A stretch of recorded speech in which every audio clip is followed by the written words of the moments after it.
Buon pomeriggio dall'Ippodromo Arcoveggio, convegno di domenica 3 gennaio 2021, prima corsa riservata ai gentleman, non corre il numero 5 Upper FKS, sono in 7 al via,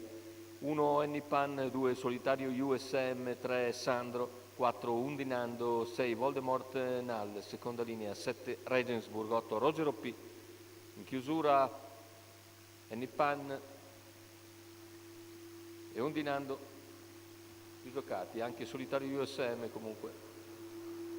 di simpatie. Macchina che accelera, veloce Sandro, veloce anche Undinando che cerca di sopravanzarlo. Sandro entra in vantaggio sulla piegata, rompe Voldemort Nall, intanto Sandro mantiene il comando, all'esterno c'è Undinando.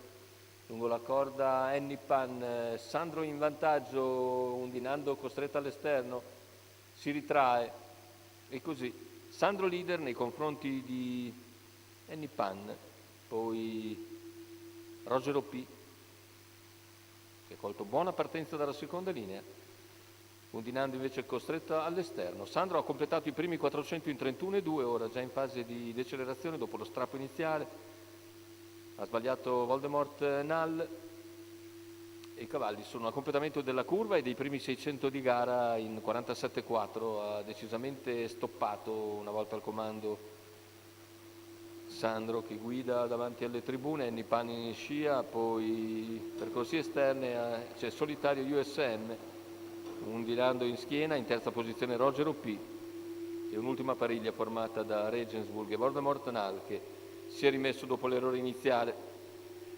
Tanto 1-2,5 il passaggio agli 800 con Sandro che continua a tenere il ritmo comunque abbastanza blando, il chilometro se ne va in 1,17,9, 15,4 il parziale, Ennipan in scia, all'esterno c'è Solitario USM, poi Roger P, poco più di 400 alla conclusione con Sandro che ora accelera,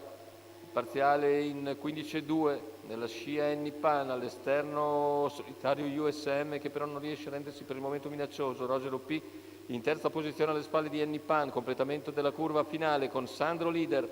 Ennipan che prova a spostare all'esterno, poi torna dentro e va all'interno, ma Sandro allunga ancora, Sandro in grado di accelerare nel finale, Ennipan e Roger P lanciati al suo inseguimento, ma Sandro ha ancora buone energie da